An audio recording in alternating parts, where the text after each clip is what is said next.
And everybody like looked at me like I was crazy for buying this house. And I had that moment of like, oh shit, did I just do something wrong? So the big question is, what are the top agents doing to absolutely crush it in real estate, grow their teams, and add more transactions year over year while so many struggle? If you ever thought about this, you're not alone. No one has been able to get the answers until now. We spent the last few years helping agents sell billions in real estate, rubbing shoulders with top producers, which got us thinking, how can we expose more people to these insights to help raise the standard in the whole real estate industry? We then realized that we could help bridge the gap by getting the secrets from the best of the best so that you can succeed. My name is Andrew Dunn. And my name is Peter Michael. Welcome to Elite Agent Secrets.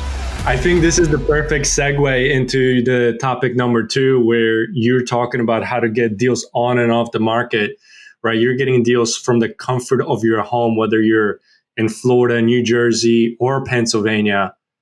Correct. So I actually wrote them down because I didn't want to leave something out. So biggest thing that I do in my market is my social media presence. So if you haven't seen me, go find me on Facebook, go find me on YouTube, and you can see some of the things. And I truly do. I am blessed by an extraordinary life and the things I get to do and the places I get to go. So we have to plug your YouTube channel. What's your YouTube channel? It's just my name. That's it. Love it. Stephanie Salinas, realtor. And same thing, on Facebook. It's my personal page because, hey, I'm a person. I'm a mom. I'm a single mom. So my son's in there and I do these wonderful things with my son. And if you're buying and investing in this market, you could too. So it just kind of shows everybody that these are like, I'm the person that's going to enjoy the Airbnb that you're going to buy down here. And as an investor, like the property that I bought that I'm sitting in right now, I rent for 2 months out of the year and it pays the mortgage, the HOA dues, all of it for the entire year. So my house here is free and appreciated. I bought this property in April and it has appreciated $160,000 since I bought it. And I rent it for $7,500 a month. Wow. I'm laughing at happiness for you because this is so amazing. And just what's happening is just the ability for you to leverage your knowledge and experience to preach and live what you're telling your clients to do. If that's not validation for anybody who does business with you, they just don't deserve you, period. I mean, you are legally printing money at this point. I mean, I'm listening to this and being like, that's what I want to say that I have taken some of what I've made and I do invest into the stock market. I do have money in real estate investment trust. Like, I don't just focus on one spot, which I'll say I'm smarter than most people give me credit for because I am a blonde in the market and my world is a man's world. I think you guys know that. In real estate investment, there aren't that many powerhouse women. Right. Yeah. And you know what? That's such a shame because there should be a lot more of them. And if anybody is listening and you don't think you can do it, and I'll point it out. If you're a woman and you don't think you can do it, get over it. You can. It's just a limiting belief, just like Stephanie, you're talking about. And I hope you're the inspiration for anybody who's listening in this podcast, because that is so cute. It doesn't matter whether you're a man or a woman, you can be successful no matter what circumstances. Absolutely. And if you're looking for a mentor, like I said, I've been blessed. I want to bless others. My contact information, they're going to put at the bottom of this. Reach out to me. Yeah, absolutely.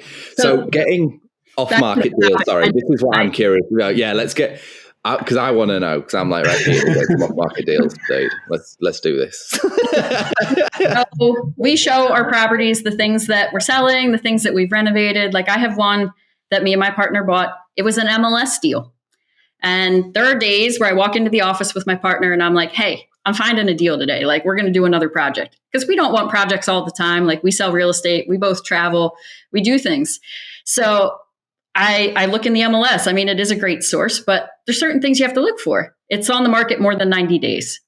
It's a distressed property. It's a property that has an agent that isn't doing a great job trying to market it. I mean, I call it fishing for deals. So I'll pull out 10, 20 listings, and I will call the agents. Most agents in the market know me. If it's somebody I don't know, then it's a whole different conversation. Because I'll call and just be like, hey, would your client consider an investor offer? Because I can make you an as-is cash offer today if you think they'll take it. That's usually my first step before we're going to step foot in the door. So if the agent's like, yeah, bring me an offer, like they really want it gone, great, we'll make the offer. And sometimes that offer sits out there for a month and a half, but then they call us back. Do you expire your offers out of curiosity? I don't, because if I don't have the means or the time at that particular moment, I have 40 other cash buying investors that I can say, hey, this was a deal we were going to buy. Do you guys want it? Oh, so if okay. that person calls me back and they're like, hey, we're ready, we'll do it. I'm like, all right, give me 24 hours. And I'll put together a contract. And sometimes that contract comes from one of our clients instead of us at that point. Some people listening won't kind of conceptualize what you're doing here at the multi-levels that this is smart, right? Because I like how you're so candid because you make it sound so simple. And by the way, this isn't as complicated as people will make it either. Mm-hmm. But you're in buying property, and if you can't, you're arbitraging the opportunity. So a lot of people might have heard about eBay, Amazon arbitrage. Arbitrage just means you buy something from one place and you sell it on another, and you basically make the profit in between. So a lot of people, they still do it now. So people got a Target and all this stuff to buy, in the discount section, and sell it on Amazon. Mm-hmm. Because the logistics for Amazon means you can charge more is kind of how the model works. But it's okay, we're going to put in offers on a lot of properties. If they come through, we'll buy them. We've got the cash flow. If something happens and we can't, we'll take a cut and we can sell it on to an investor, right? The term in our market is wholesaling, but at this particular point, I'm just representing our other investor client as a buyer. We're not taking anything other than a real estate commission at that point. Right. We have a vested success in our investor clients, especially the ones that are doing this full time, and them getting deals and having that funnel of business all the time. Yeah. But where we reap the benefit of it, not only do we have happy clients that are taking a deal that we've already evaluated and we know is profitable, but we're also making commission on the resale of the property. Right. So instead of us investing, say, $150,000 a piece, and we have $300,000 invested in this project, now we handed it to another client, and we're getting a 2.5% commission on the acquisition at $150,000, which is still, a couple $1,000s, and then on the resale. So instead of us investing $300,000 and making 30 or 40, now we're giving it to a client, and no investment, we're making 10 to 12. Right. Which is huge. So it just means whichever way it goes, it makes no difference. You're going to make money. You're monetizing this from two different streams. So yes. It's we can just do this, which is what you've done. Obviously, you're just doing it at this mass scale now, where it's offers are out on tons of properties all at once. And no matter which way it goes, we know actual, matter of fact, we're going to make between essentially 5% or 10% on the overall kind of cycle of this deal, which is huge. So just with regards, I guess, tactically finding some off-market stuff. So because we've heard across different guests, some people have, and the one I always think about is Brad, who came on, uses retirement communities. So if you haven't done this is his huge one, and they're all off-market. Because he goes to them and they speak to the tenants, and they've all got houses, and a lot of them have had them for, decades, and they've never really thought about it. And then, life's moved on, and he basically just stays in touch with them, and he gets a shitload of off-market listings from retirement communities, and he keeps in touch with a handful in his local area, and he'll get 40 to 60 listings a year, I think, or maybe even more, from having basically 5 relationships. It's huge. All off market as well, which is how he does it. That's absolutely the point of your clients are your best friends, because I have best friend clients that I know that they're looking to buy. One of my clients on Friday called me and he's like, Steph, we're looking for 80 to 100 flips this year. And I said, that's great. You know me, I've had a relationship with this investor for 7-8 years now. I've worked with him. I'm like, I can't give you that many deals in a year. So you got to call every real estate agent, and you might get that many. I'm a brutally honest kind of person. If I can do it, I will. If I can't, I won't. But in this example, so this particular property, like I said, walk into the office, we're going to get a deal today. We saw this one. It was a short sale. It was on the market for like 120 days. They had it listed at like $299.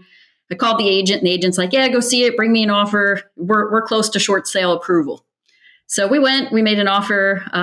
What did we make? $235, like leave all the contents. It was terrible. That agent did a terrible job with pictures and marketing of this place. And hey, we got it accepted, which was awesome. We did the renovation in 2 weeks. We listed it for $365. It was under contract in 4 days. It actually goes to settlement like the 31st of this month. So less than 2 month hold time on it. But because my Jeep and my partner's Jeep, like they're lettered, they're in the front yard. Like they were parked there because we were doing the driveway in the front yard. And an agent who was going to list the house next door called us on it. And he goes, hey, like I have the house next door and it's kind of the same situation. Like druggies were living here and the family member wants to sell it. Do you guys want to buy it? So it isn't just one source of things. It's a consistent, like I'm showing up at the sheriff's sales. I don't care if I'm the winning bidder, but everybody sees me there. If they have something to sell, they talk to me. Like originally when I started going, like it is all the old man club. Everybody's there that are mostly like 45 and up and cash buyers and a lot of foreign money, a lot of New York money in our market. And now they like know me and I do bid. And I've heard that some people will bid on things just because I'm bidding because they know that I do my research. They know like that it's going to make money up to the price that I'm going to pay. Yeah. No, it's kind of hard that you like to fly under the radar, but at some point, like you're there, everybody knows you. So you have to, step forward and be like, yes, this is me. And yes, this is what I do. And I can help you do it too. So, referrals from family members. I've had that, like a family member that knew somebody that had a house to sell. They call us, they know what we do. They know we're straight. Like if I walk through a house at 3:00 by 6 p.m., you'll have a cash as is offer and we'll close in 3 weeks and you can leave all the crap that you want in the house and we'll get rid of it. No problem.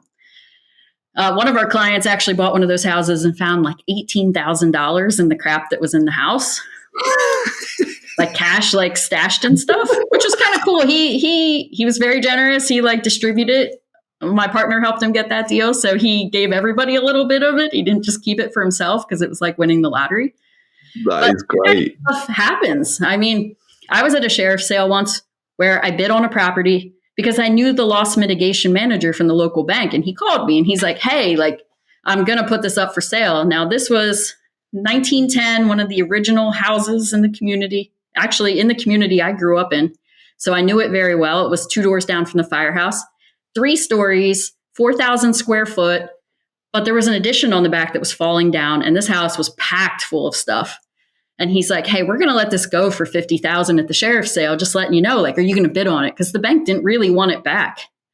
And I was like, yeah, I did all my research. I was like, this was my early days of sheriff's sale shopping. And I swear to God, you could hear a pin drop in that room when I was like, 50,000? And everybody like looked at me like I was crazy for buying this house. And I had that moment of like, oh shit, did I just do something wrong? Because like everybody, it's like one of those movie moments. Everybody turns and like looks at me and here I am like. Do they know something I don't? And, nobody bid against me. So I get this like 4,000 square foot house. I think it was 6 bedrooms, 2 bathrooms.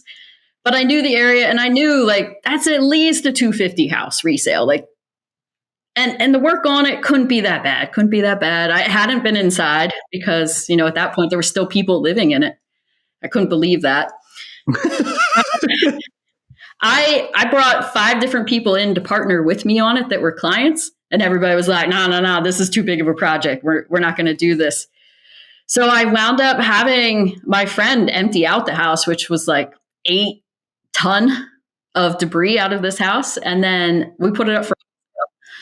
And I assigned it to another investor for $65,000. And the guy spent $100,000 on it and wound up renting it out for a year and then turned around and sold it for $350,000. Jesus. These guys are making mad money through you. Hey, thanks for listening to this episode. Now, before you go, we're giving access to a private training we did where we revealed the top 3 niches to get listings today completely for free. So if you want access, you can go and download that training at eliteagentsecrets.com. We're regularly releasing new trainings, guides, and cheat sheets. So make sure to head over to eliteagentsecrets.com and sign up so you don't miss out.